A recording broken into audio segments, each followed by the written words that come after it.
is Fox 10 Talks. We are the streaming show that everybody is talking about. People joining us from here in Arizona, from across the Southwest, but also all over the USA. You are looking live right now at I guess you could say the calm before the storm, but you could also say the clouds before the storm. Our Nicole is on her way up to Flagstaff, and coming up in about 15 minutes, it looks to me like they're just on the verge of where you start dropping down into the Verde Valley. But coming up in the next few minutes, we'll give her about 15 minutes or so. Hopefully by then she's crossed the Verde Valley and is on her way up the big hill toward Stoneman Lake and all the way up toward the Flagstaff area, where we're going to be getting some reporting. We are definitely standing by right now for all the latest with when it comes to our weather situation. But we will check in with her in the next few minutes. We also have a story that's just breaking this morning, and it has to do with a ruling from a judge who is now saying that, in this judge's opinion, thousands of federal employees who had been fired, the provisional employees, have to be unfired, at least according to this judge. Now, this is probably going to be one that very quickly goes up to the Supreme Court. You got a basic question here of whether the elected president can make decisions like this or not, or whether a judge can make them and try to stop them in their tracks. By the way, ladies and gentlemen, Anita joins us. Well, hi. Good to see you. Some late-minute additions coming in here. Okay. This is how it works. Yes. Yeah, absolutely. We are up to the date. Breaking news. The agencies include trying to rehire people. These are, again, the provisional employees at Veterans Affairs, Agriculture, Defense, Energy, the Interior, and the Treasury Department. It just shows you, I believe, the federal budget this year is in the area around $6,750,000,000,000, and it shows you how hard it is to actually try to start to come back on some of that federal spending. But we'll watch that. You would think there will be a pretty quick move toward the Supreme Court. Depending on where they are in the federal level, they might have a couple of other panels to go through as well. So, Anita, one of the stories that we are talking about this morning is this wild story coming out of Mojave County, where the sheriff's office was called in a pinch situation. Look at what was done here. Look at the damage done to this one tour bus. You know, you see those tour buses all over the place up in Mojave County. I think a lot of it has to do with travelers who are headed from the Vegas area to go check out the Grand Canyon or some of the great sites in Arizona. But if you take a look at what ended up happening to the tourists. Well, they didn't get in trouble. They didn't do anything wrong. It might look like it, but they didn't do anything wrong. They're on a prison bus. Now, why in the world would this happen? Well, you go back to that other shot, and that's what happened to their tour bus. Yeah. And so they basically, like I say, in a pinch, they came up with the idea that, hey, what are we going to do? These poor tourists are out there. They're cold. It was back when the weather was especially cold up in northern Arizona. They're cold. It's rainy. Somebody said, let's bring out, what about the prison bus? Right. This is amazing. Now, you have to know that they are going to be talking about their whole scenario for probably the rest of their lives. I'm sure they've all been posting about it on social. It's a story that keeps on giving. But take a look. Wow, man. I mean, we're lucky there were no fatalities or anything like that. But apparently there was a semi and this particular bus involved. So eventually they showed up at the prison bus, and they were able to get the, oh, by the way, look, there's a great shot of the prison bus right there. And there's kind of some scenes from the side of the road where the accident happened. What they did was take them to a truck stop. If you've ever driven that whole stretch of road from Kingman all the way up to Hoover Dam, there are plenty of places to stop. Kingman has the largest. I used to work in Las Vegas, but my house was here, so I'd go back and forth. And I would make the stop, and you would hope one of those tour buses wasn't stopping at the same time, because then you couldn't get in. Yeah, forever. right. Yeah, good point. Many of them.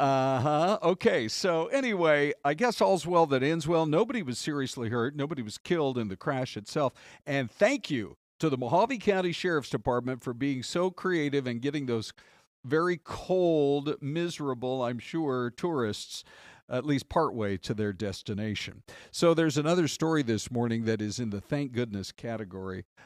And when you hear the details on this, we cover stories like this on our local news, but we have a worldwide audience. Sure. There were a couple of students arrested at a high school in Phoenix. At the cross streets would be at about 23rd Avenue and Glendale Avenue, just off the Black Canyon Freeway. Here's the kind of the bizarre twist to this. They were both arrested. One of them had a gun that was empty. The other one had a bunch of ammo in his backpack. So you got one guy. Now, maybe it's purely coincidental. Could be.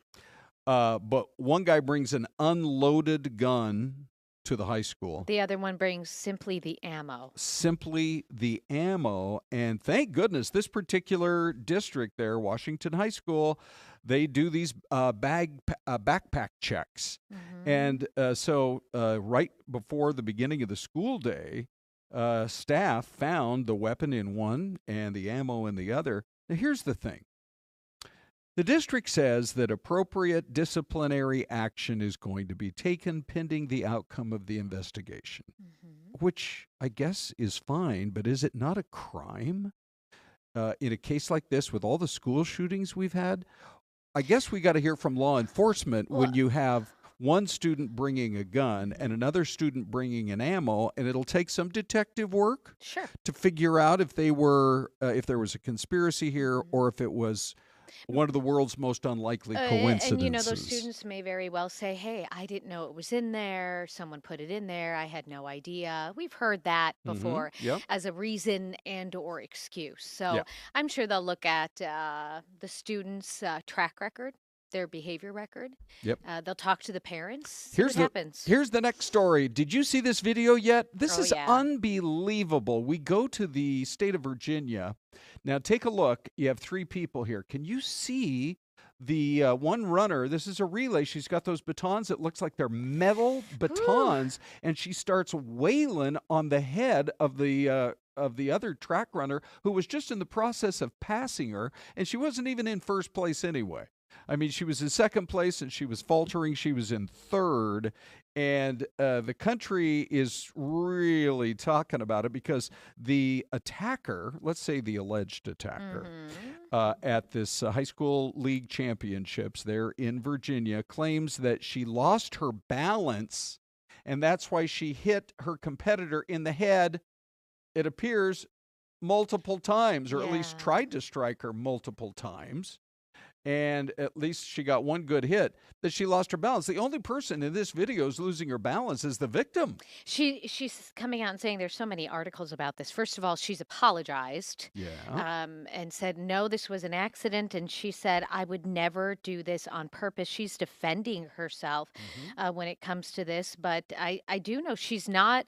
I think that the other girl had a concussion, badly injured, and they're not allowed to have contact right now. Yeah. So this is a tough one. Oh, Many people watching that video and watching her arms swing back as she is about to accidentally hit and are drawing their own conclusions. Yeah. And now it looks to me, the more I look at this video, I think she only hit her in the head once. But just one hit. Might have been it's a tough bad. call. It's just really bad. And, if you're on that jury, I guess you'd have to decide because she is facing battery charges.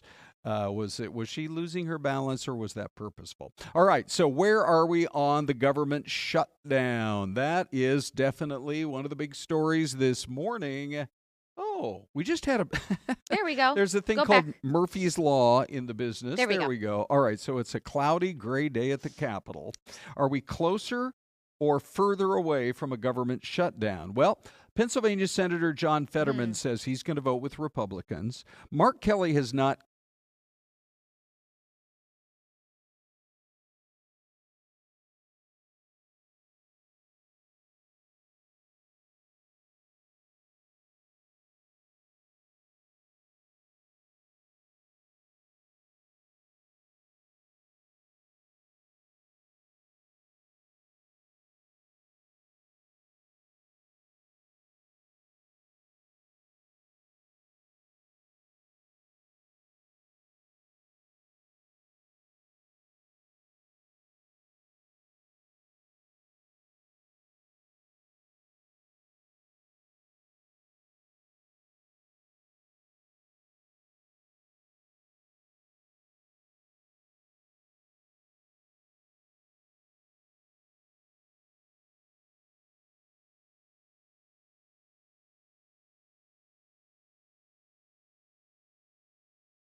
Okay, everybody. Let's go back to our mystery cam right now and get you some of the very latest with where you think this is. Just real quick, Anita, I'm going to jump on and see if we can get some of our guesses from our very loyal fan base out there for Fox 10 Talks. Boy, we got a lot of people watching today. Let me just take a look right here because it's not snowy. Okay. It doesn't look all that cold. Now, the spring leaves have not come back on yet, but let's just see what we have in terms of our guesses. Okay, Mystery Cam. I'm not really seeing you guys jump in with a bunch of guesses yet. So, anyway, all right. Let's just guess. Anita, what do you think? I'm terrible at guessing. Okay. A little bit of mountains, maybe a small town. Colorado, that's too far-fetched. No, I don't. Well, go okay. to Colorado. Go with Colorado. I was thinking more east because I don't know. I just feel like there's a lot of old buildings there. I wish I knew where French's. I can't quite tell. Is that an appliance store?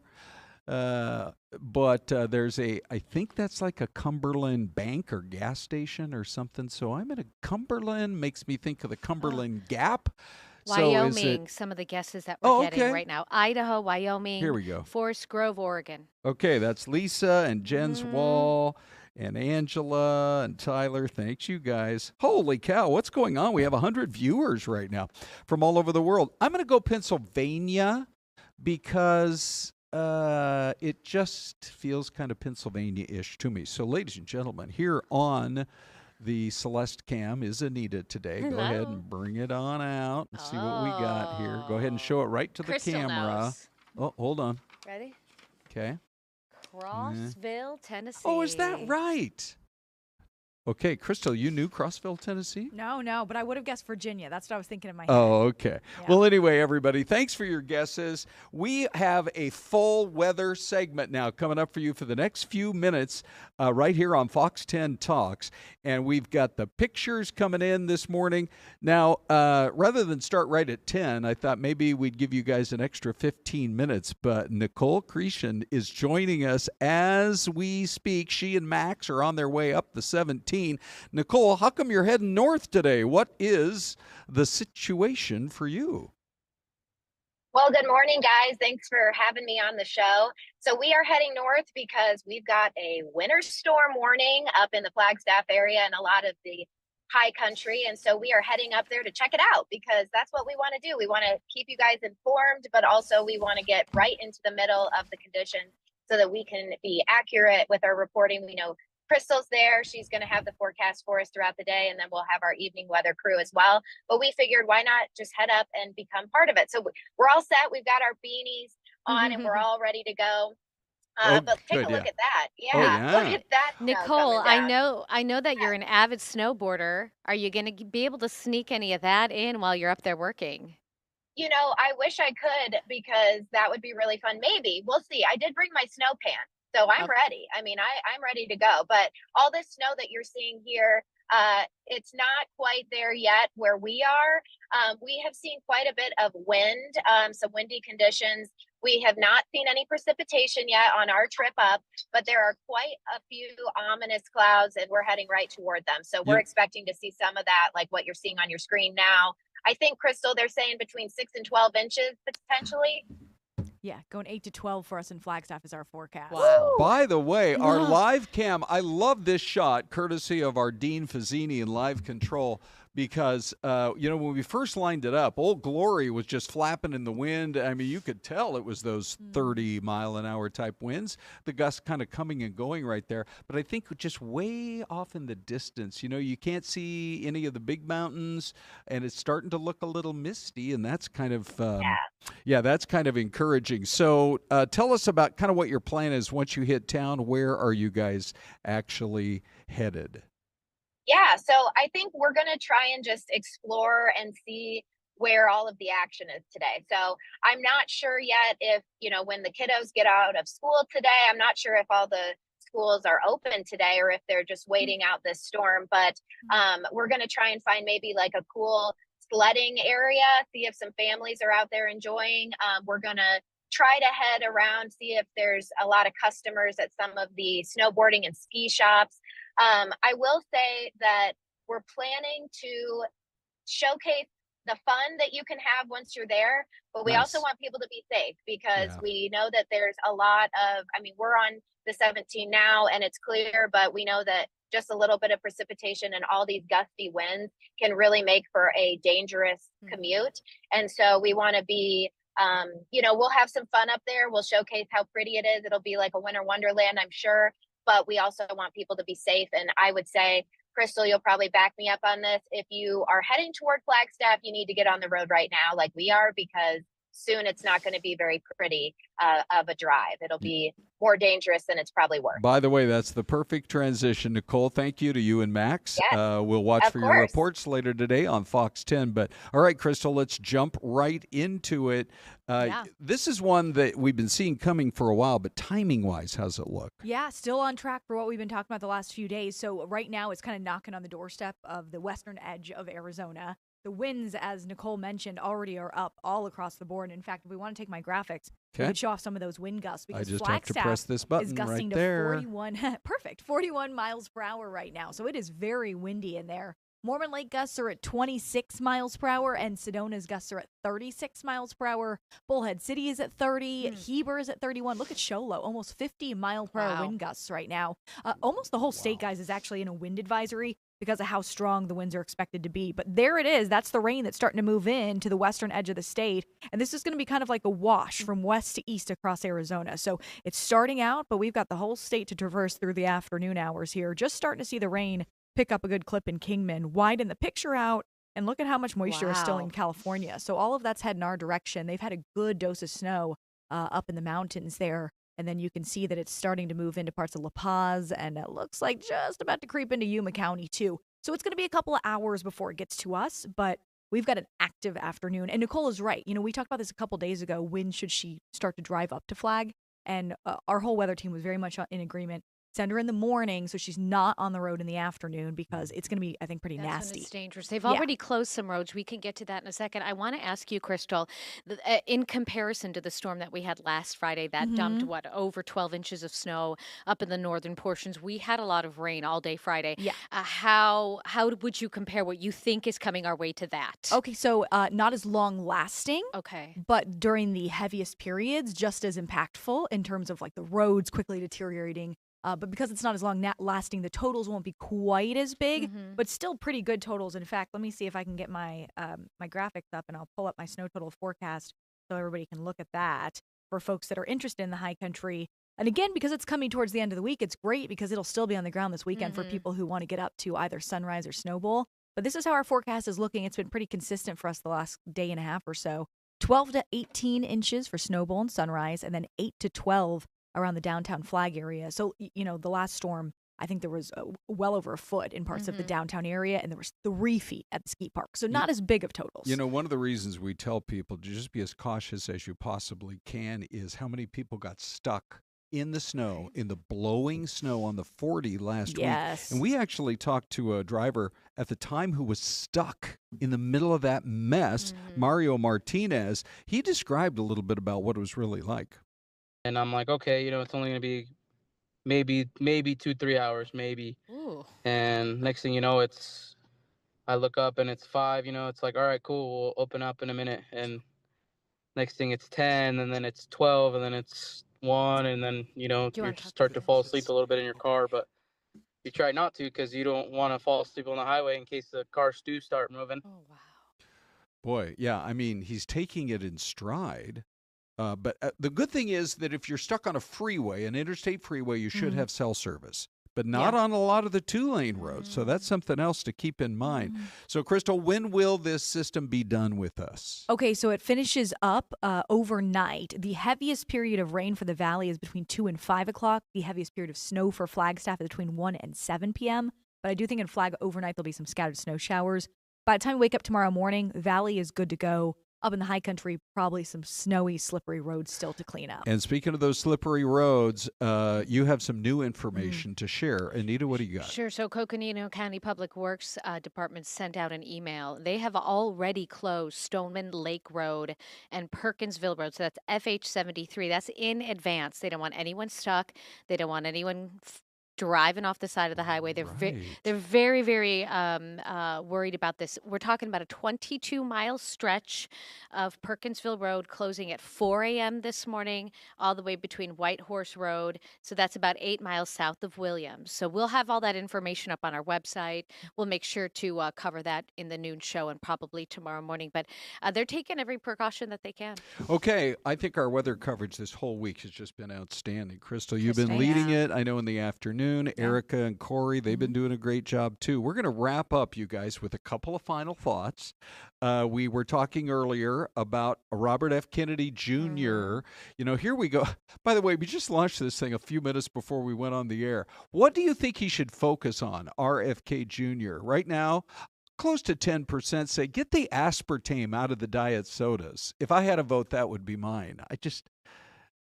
Don't get me started on it.